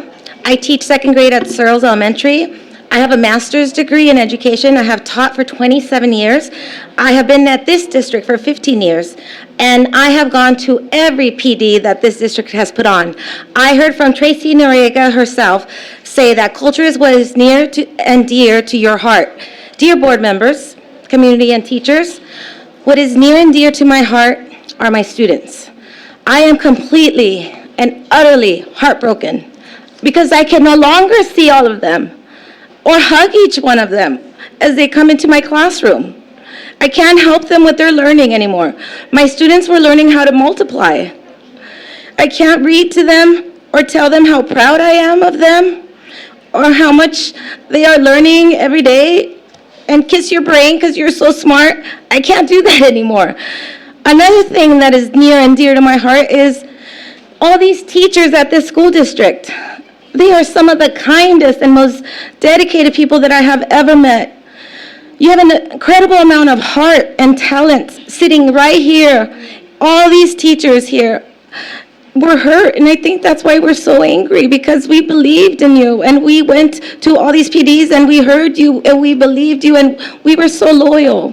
And we loved you, Orlando. We loved you, and it's so sad what's happening. Another thing that is near and dear to my heart is doing the right thing. My husband is a deacon at Holy Spirit Church, Deacon Tim. You might know him, Linda. Deacon Tim is my husband. And doing the right thing is and has always been what I believe in. So even doing the right thing, and I've grown up believing that to always do what you are told to do, even if you disagree. So I've always been a good girl. But today I find myself disagreeing with this district. I'm wondering why you are allowing these teachers to be oppressed by remaining to stay neutral in this situation when you have the power to change the lives of 11,000 students and 600 teachers and all of their families. Today I say no. I don't say no very often, but I say no to having 30 kids in my classroom. And while you're collecting money from the state for class size reduction, and no to saying let's save $26 million for a rainy day. No, we can't save it for a rainy day. Ask for a loan or whatever it takes, but get us back.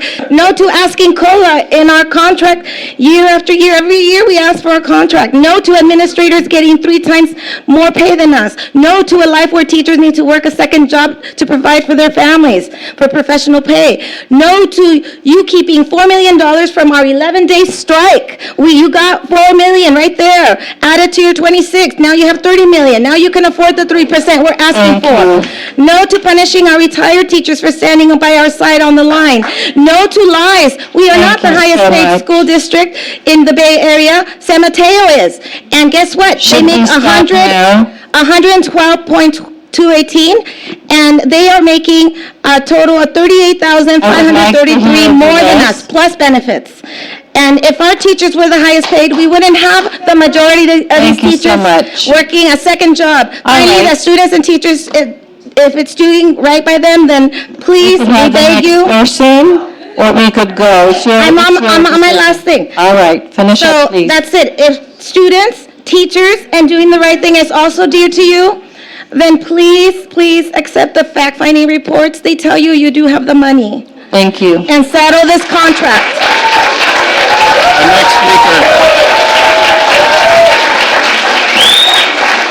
Our next speaker is Peter Caridi. After Peter Caridi is Zenaida Soria. We're on 11 and we have 24. So. As educators, we teach the children of this community art and literature and math and science and history. We contribute to this community greatly. With me, it doesn't stop with me. My children are following in my footsteps. This is my wife, Sarah. The picture here is my 20-year-old who goes to Long Beach, and he is majoring in music education. He wants to be a teacher, and he wants to head the Gay Straight Alliance of any place he teaches at. This is Carson, is 18 years old. She wants to be an urban planner. More than anything, she wants to build parks and community centers for children. This Olivia is 16 years old. She goes between certain things, sometimes a therapist, sometimes a special ed teacher. Either way, she wants to help people. Spencer is also 16. No, they're not twins. And he wants to be a police officer and eventually a police chief or commissioner. He wants to repair the relationship between the public and police force. I can think of no better person to do it than this man right here. And this is Aiden. He's 8 years old. He wants to be a WWE wrestler, but he wants to make lots of money in order to, as he said it, build houses for people who can't afford to. All of my kids want to contribute to the community, and you have a chance to contribute to the community right now by getting these kids back into school now and getting our teachers back into school as soon as tomorrow. And it is within your power to do so. One last thing, I didn't think I was going to say this, but I'm gonna. On Friday, I'm sorry for going long, John. Go ahead. On Friday, I was in Kaiser because I had vision problem and numbness in my left leg. I was told by 3 doctors to go to the emergency room for a CAT scan for a possible stroke. I refused. I didn't go. I went home. I got call after call after call asking me why I didn't go to the emergency room. I said, my health care is different than it was 4 years ago, and I'm on strike right now. I can't afford $4,000 to get this procedure done. It was a bad mistake to do so. I have the CAT scan tomorrow, and it's not through the emergency room, but that was a decision I made because of what's going on right now. Wow. Thank you. Thank you.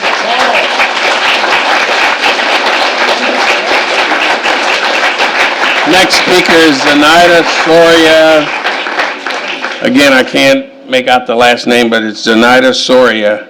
That's Zenaida Soria Cummins. Cummings. And then after Miss Cummings will be Louisa Blue.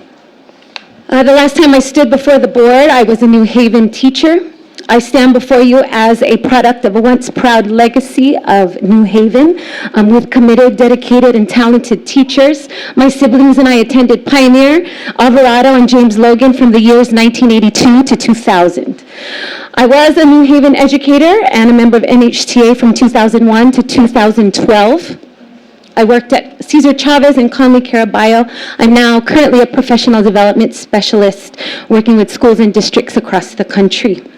My brother is a math teacher and JV football coach at James Logan.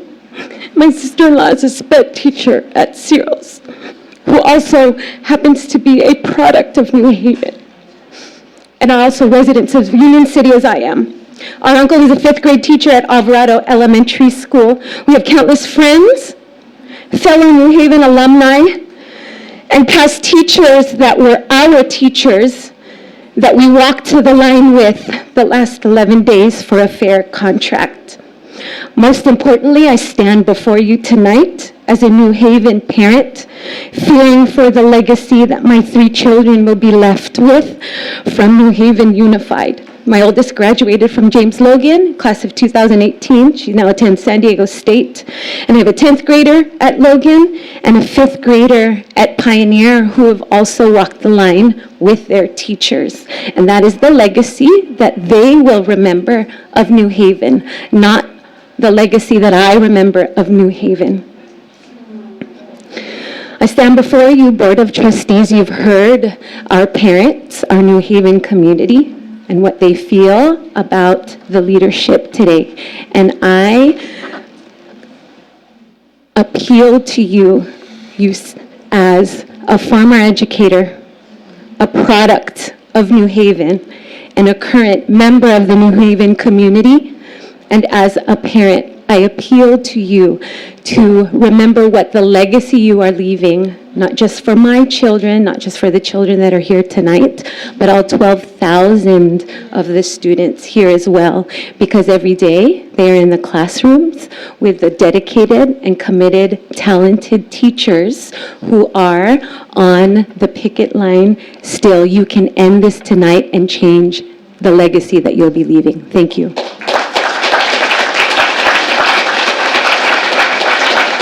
Next speaker is Louisa Blue. After Louisa Blue will be Michael Gardner. Hi, good evening, school board. My name is Louisa Blue. I'm a resident of this community for over 30 years. I also happen to be the executive vice president of the Service Employees International Union.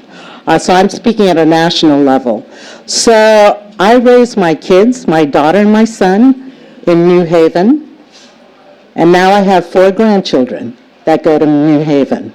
So let me just tell you about bargaining. Yeah, bargaining is hard, but you know what? People have to roll up their sleeves and get to the table. And what I haven't heard is that you guys have not been really serious getting to the table. And I'm sorry, you go till 1 a.m. in the morning. I've been at 24 hours of bargaining because my job is to get to a settlement that my members can live with. And the other thing is there is compromise when you negotiate. You have facts in front of you. Money doesn't lie. Money does not lie unless somebody's hiding something. But I would assume that this is a public entity and that there is transparency and that the budget is approved. So work with that budget. You have this young man, he's not here anymore, but he talked about a parcel sales tax. Be creative. You have community members here that are ready to stand with their teachers and their students and with you all to come to an agreement. It's been 3 weeks. It is ridiculous. We have school teachers that are trying to make up the difference with their students by doing school readings at the public library. Shame on all of you. Are you guys helping out? No, you're not. You're not even coming to the bargaining table and rolling up your sleeves. So do 24 hours. You have smart people in this room. You have math teachers that can help you figure out the damn budget. Right? So let's do this. Thank you.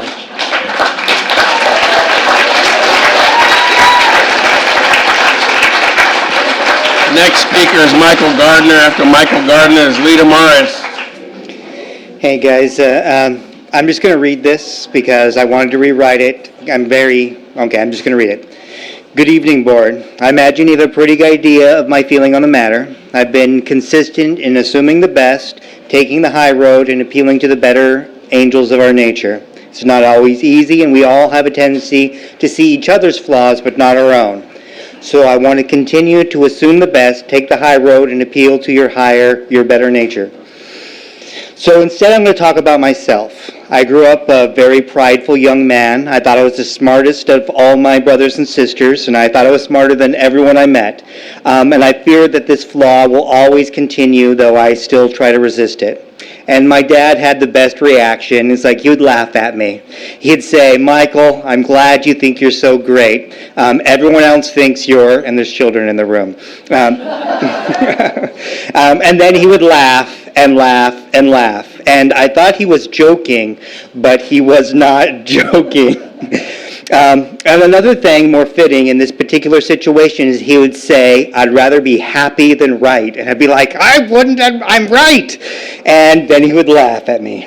And I would be arguing with my older brothers, and the argument was who was stronger. They were stronger, and I would still argue with them. And I hate how I see this kind of dynamic in this process. I hate how, despite the neutral fact finding saying that we have enough to do a 3 and 3, that your team is acting like me at my worst. The state provided a guideline for the resolution, and the only counter I've heard is that it's not mandatory. My dad says, this is the last one, you talk the talk, but can you walk the walk? Thank you. Next speaker is Lita Mars. After Lita Mars is Jake Jenkins. 9/11 changed my life. I went from being a territory director of education for a major company to deciding I would rather work with children. I went back to school. Received many job offers, but New Haven is where my heart was. It's where I did my student teaching, where I fell in love with the kids. I fell in love with the staff at Searles, and I looked up to the people that I met through BITSA, Lisa, one of the people, Annette, and others. I'm changing my speech right now, though, based on some things I heard here. I had the privilege to meet and talk one-on-one with several board members. Chima, I thank you so much for standing up, at least going out there and listening. Another board member I was able to speak to privately. We talked about how you should look at the budget and look closely.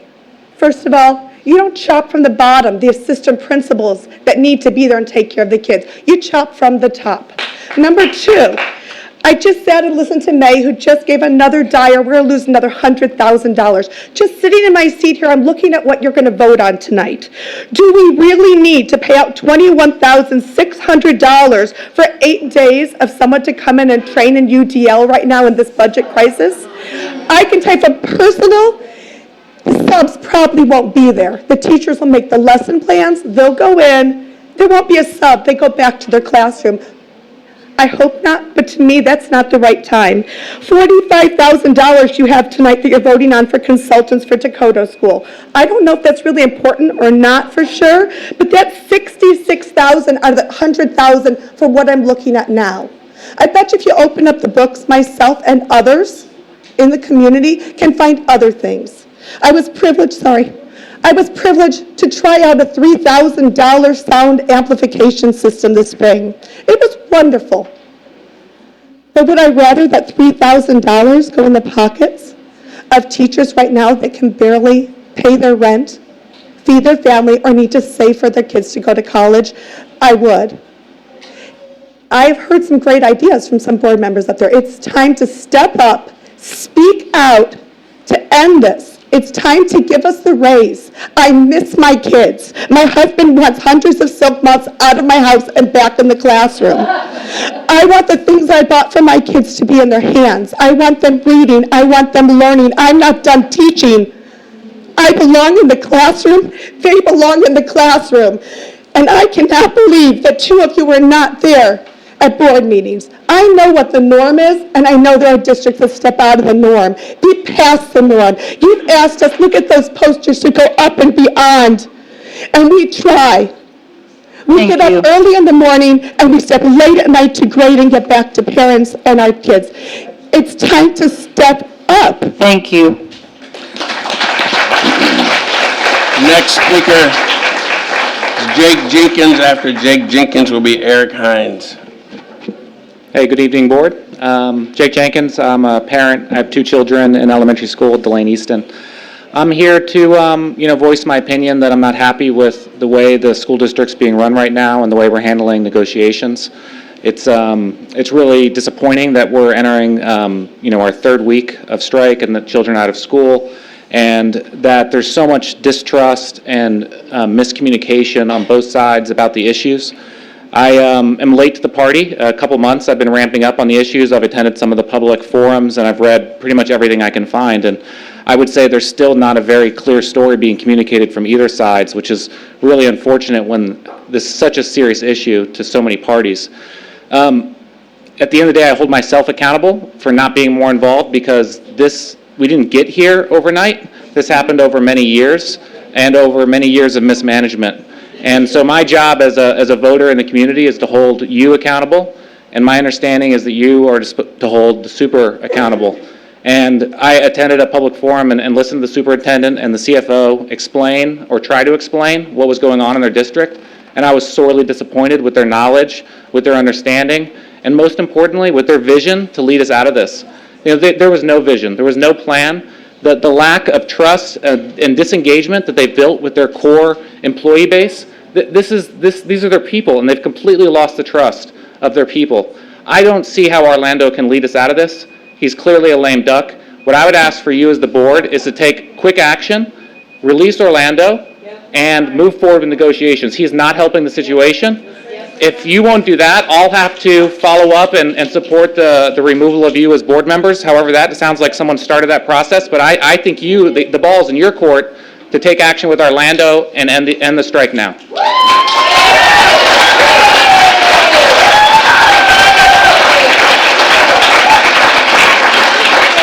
Next speaker is Eric Hines. After Eric Hines is Toby Boyd.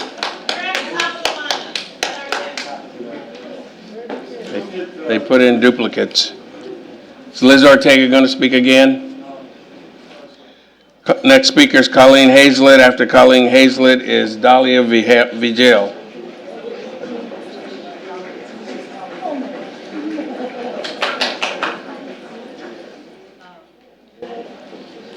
Class is civic engagement here.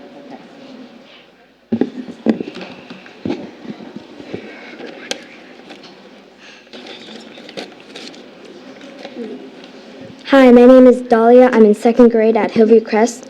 Our teachers deserve the money to pay for their health care, their family, and food. And I hear my teachers say they don't want to be out here marching. They want to be teaching us instead.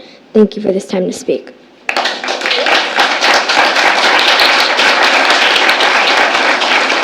Next speaker is Colleen Hazlett. After Colleen Hazlett is Davina Pazbinti. Okay, first let's stop with the drama, Orlando. I was there last weekend. You weren't trapped in a room. There were a number of us outside the window watching people go in and out. You may have been uncomfortable with what was on the other side, but you were not trapped in that room.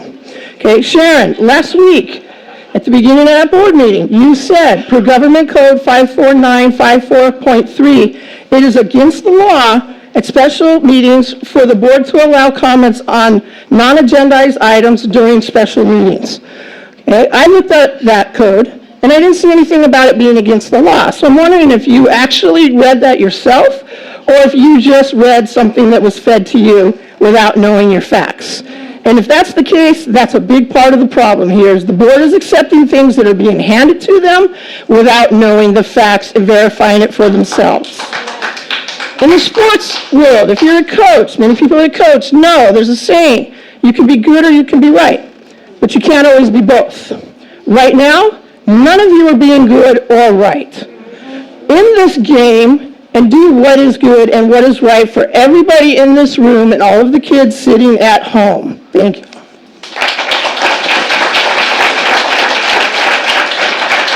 Next speaker is Davina Pazbinti, and after Davina will be Bob Vinson. Wait, what? It's you? Okay, you ready?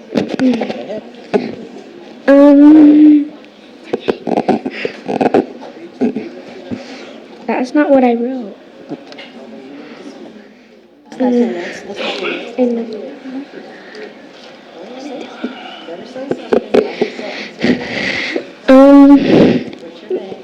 name is Davina, and I want to go back to school.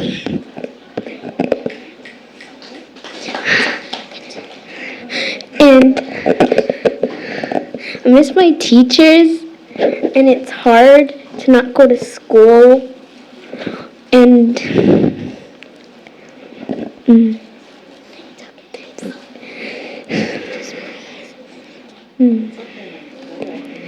it's kind of rude.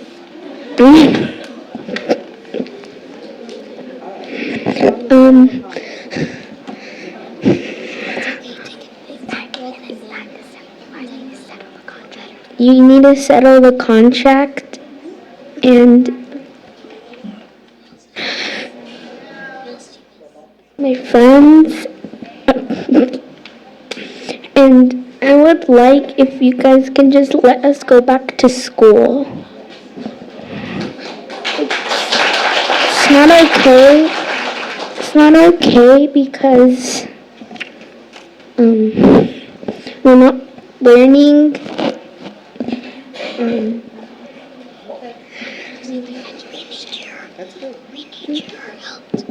We need your help.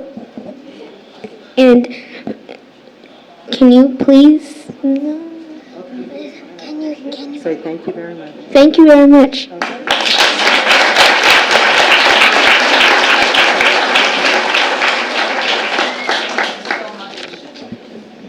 Thank you so much. You did a good job. Bob Vinson. After Bob Vinson is Jaron Penalosa. I'm Bob Vinson. I'm a longtime resident of Union City. I'm also a teacher who retired from this district a number of years ago. And for about 20 years, I was on the negotiating team for this district, teacher's side. And for many of those, I was the bargaining chair. I want to remind the Board of Education that the two top priorities are students and those who come in contact with those students daily. Everything else is secondary, and that should be the focus of negotiations, not capitulation, negotiations. I'm reminded that every time that we met for bargaining in the past, the district usually said, "Oh, we don't have any money. What you're asking for is going to bankrupt us." You know, every time we had teams that thought about students and the people who serve the students, we settled our contracts fairly without having to go on strike because everybody cared about education in this district. Surprise, district never went bankrupt. And they always ended up with ending balances larger than even they predicted. So, why are we not believing the Board of Education now? Well, first of all was the stonewalling that took place with the board's negotiators. And I remind you that it is the board who negotiates, not the district. You got a state mediator to come in, and state mediators are notoriously very conservative when it comes to finding money. They rarely side with teachers. And yet this mediator agreed that there was money for increases. You chose to ignore that. What I'm saying now, and on behalf of the people in my community, you need to step in. You are in charge. You order your team to reach a reasonable negotiation settlement, get our teachers and our kids back in. I want my grandson to be able to enjoy the last part of his senior year.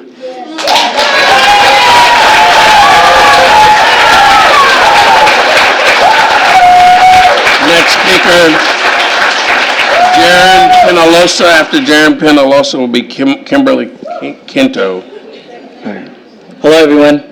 My name is Jaron Penalosa, and I stand before you all as a Union City resident, community member, and a product of NHUSD.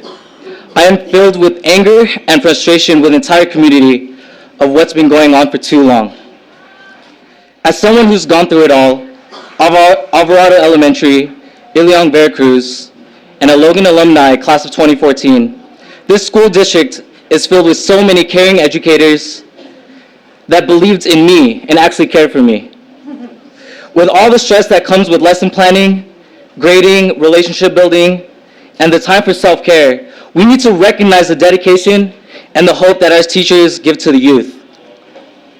For someone who just graduated from San Jose State this past December and is attending graduate school in August, my goal is to be a teacher.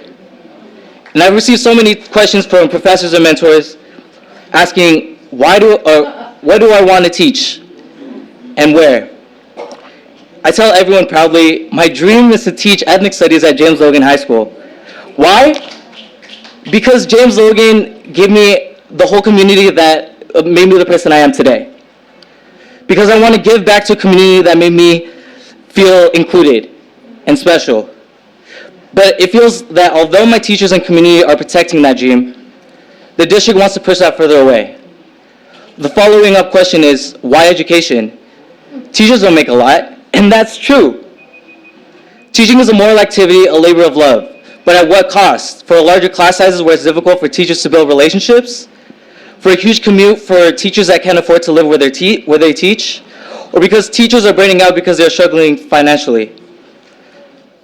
And this is all part of the injustice and inequitable system that our education has. We need to change that narrative of teachers not being paid enough, and that's what this community is doing.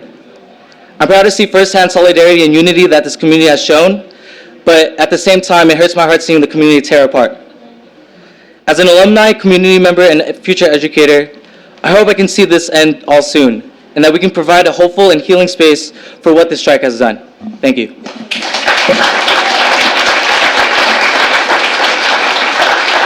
Final speaker is Kimberly Quinto. My name is Kimberly Quinto, a former student of the New Haven Unified School District who graduated in 2013, a recent graduate from UC Berkeley, and a community member here to stand in solidarity with the people who have helped bring me up to become who I am today. Linda Canlis, Lance Nishihira, and Jeff Wang, it wasn't too long ago that I saw some of your faces in my mailbox on finely printed cards asking for my family to vote for you on the promise that you would give this district and its community what it so rightfully deserves.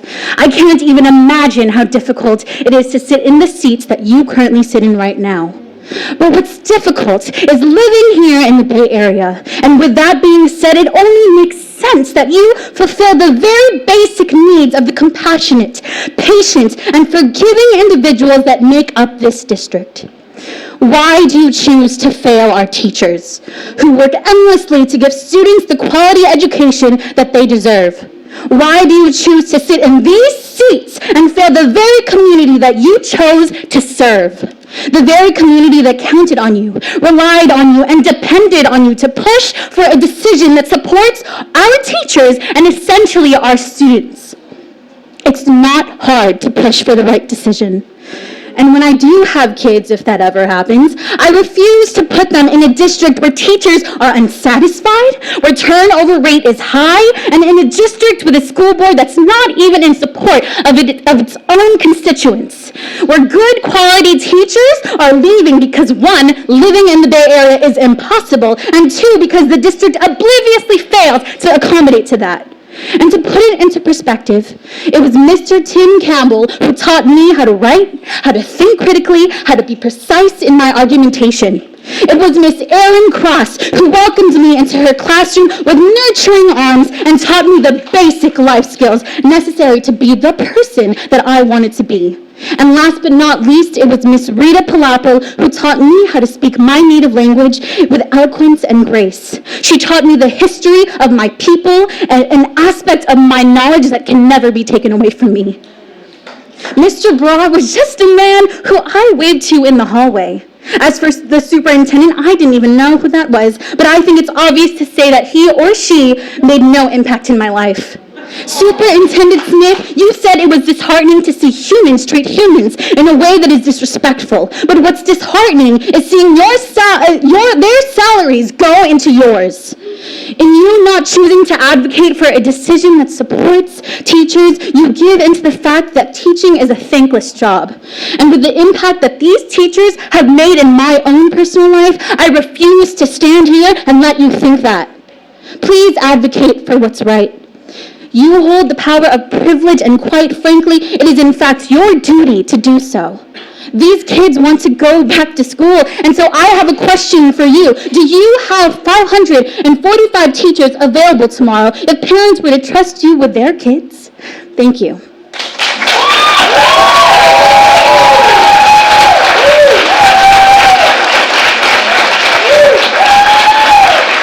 That was the final speaker. Thank you. We will take a 10-minute recess, please.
All right. We are now reconvening. Thank you so much for finishing your last sentence. Thank you. We are now moving to consent agenda items. Are there any items that the board members would like to be pulled for questions, clarifications, or separate vote? Ms. Kaur? None for me. Thank you. Mr. Wing? None for me. Ms. Chima? Nothing. My question, they were answered. Okay. Same, questions were answered. Same here. We've asked the questions and they are answered already. Okay, then may I have a motion and second to approve consent agenda items 9.1 to 9.26? I move. I'm second. Discussion? None. Roll call, please. Aye. Aye. Aye. Aye. Aye. Okay, this board meeting is now over. Thank you so much.